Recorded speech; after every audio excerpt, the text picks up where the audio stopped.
In this video, you'll learn how I created a fully responsive landing page using Flutter, and by the end of the video, you'll be able to replicate it. First, let's look at what you'll learn in this video. This is a fully functional landing page with responsive design, analytics, and connected Firebase for form submissions. And all of this is deployed absolutely free on GitHub Pages. Let's start by creating the project. The full project code is free via the link in the description. Note that we only leave web here. After that, I imported images for the website. You can use absolutely any images.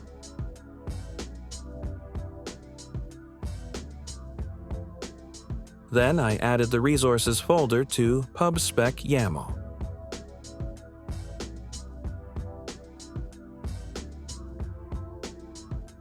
Here, I also connected all the necessary dependencies, such as packages for navigation, fonts, and so on.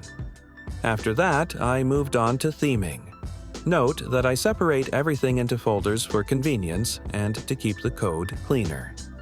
I started with the website colors and created a separate class for this.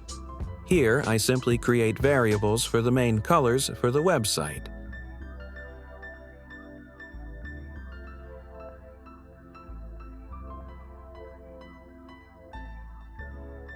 And right after that, I write a class for theme data to define how widgets will look by default on the website. Additionally, we need to add a class to define the text theme. I agree, not the most interesting part, so let's not dwell on this. Here's what I got in the end, and here's the file for the theme itself.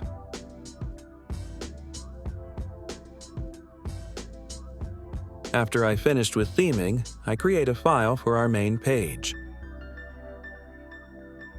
For now, let's just add a static field for its path and start working with GoRouter. Everything is simple here. We declare a variable where we'll add all routes. For now, we only have one page, so we'll add it.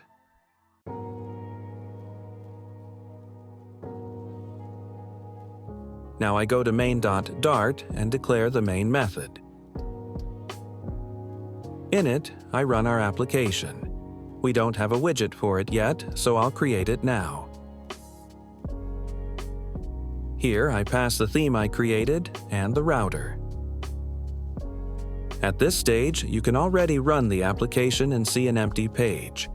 Let's start working on it. We use scaffold. Let's start with the background. Look at the background we have on the landing page. In the corners, we have blurred circular elements that create a neon effect. Let's replicate it. For this, we create a widget for the background. Here, I declared a stack where the first element was a stretched container with primary color. And I added circles manually by specifying their position using positioned. These are just containers with specified sizes and shapes. Instead of color, I use a gradient with semi-transparent colors. Now, we need to add this background to our page.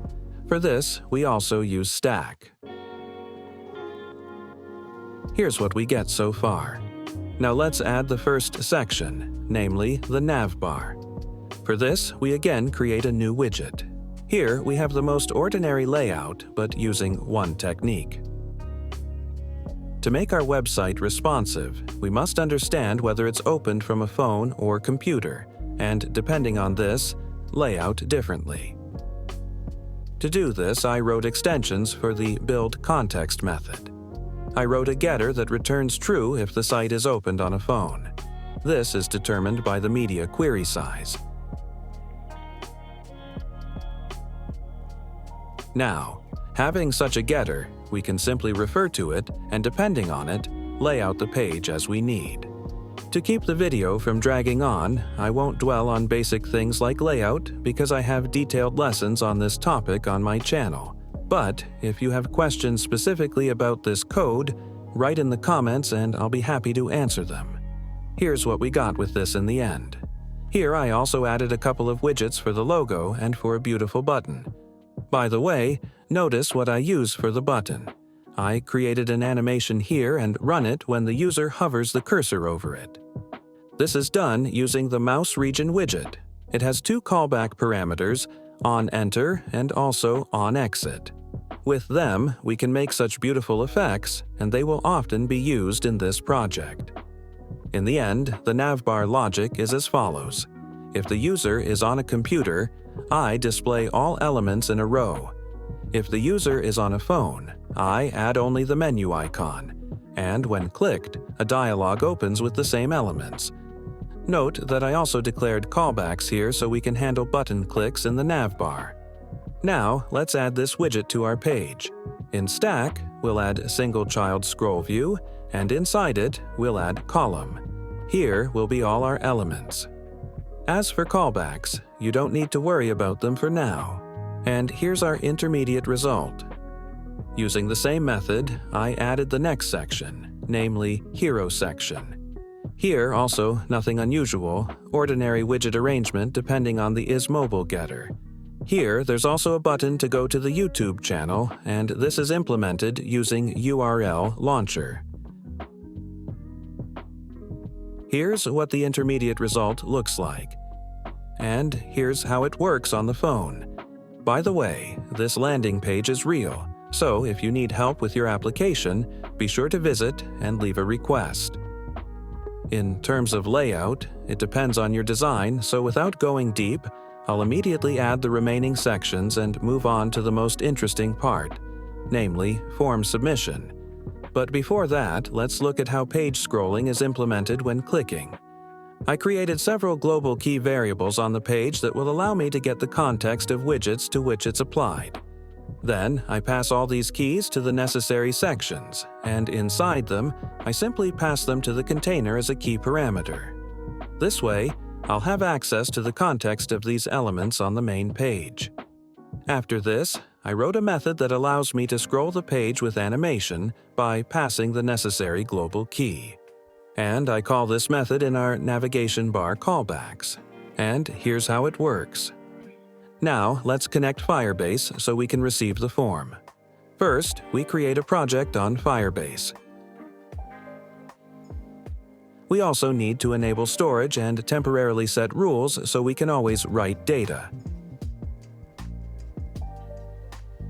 Then we copy the following commands and execute them in our terminal.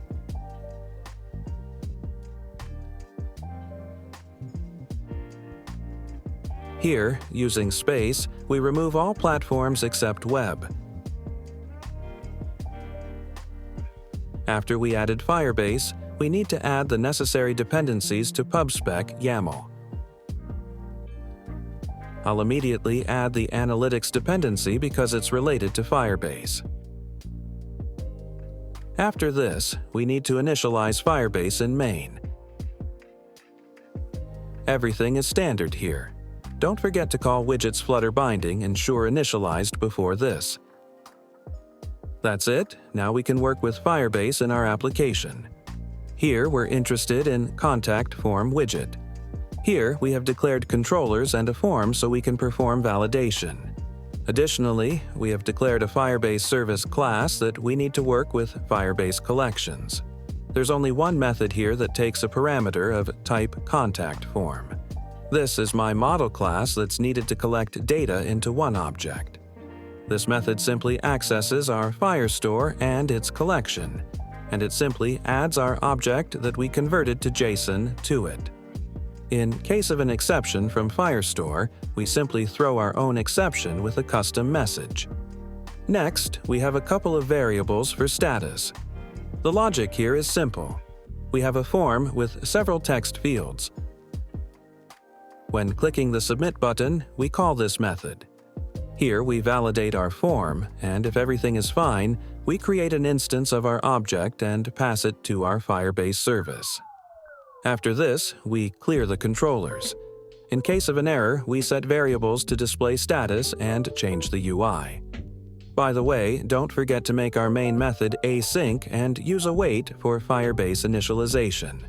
Right after this, let's log the application opening for Firebase Analytics, and we can also add logging to the router. This is done using the observer's parameter.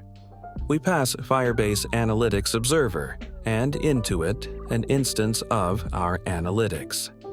And here's how it all works.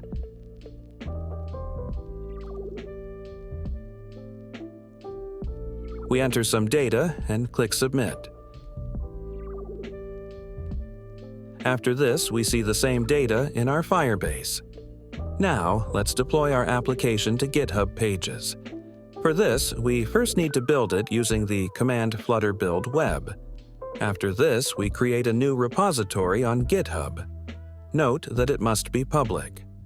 After this, we go to the build web directory in our terminal. We need to upload all the contents here to GitHub. Simply execute the following commands one by one in our terminal. But instead of adding a README file, we need to add all files using a dot.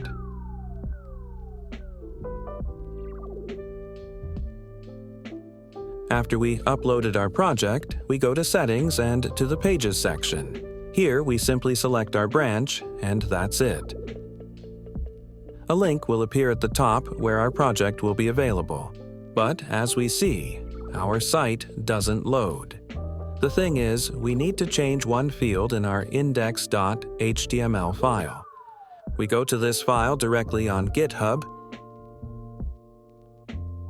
Here, we change this field to the name of our repository like this and save the changes.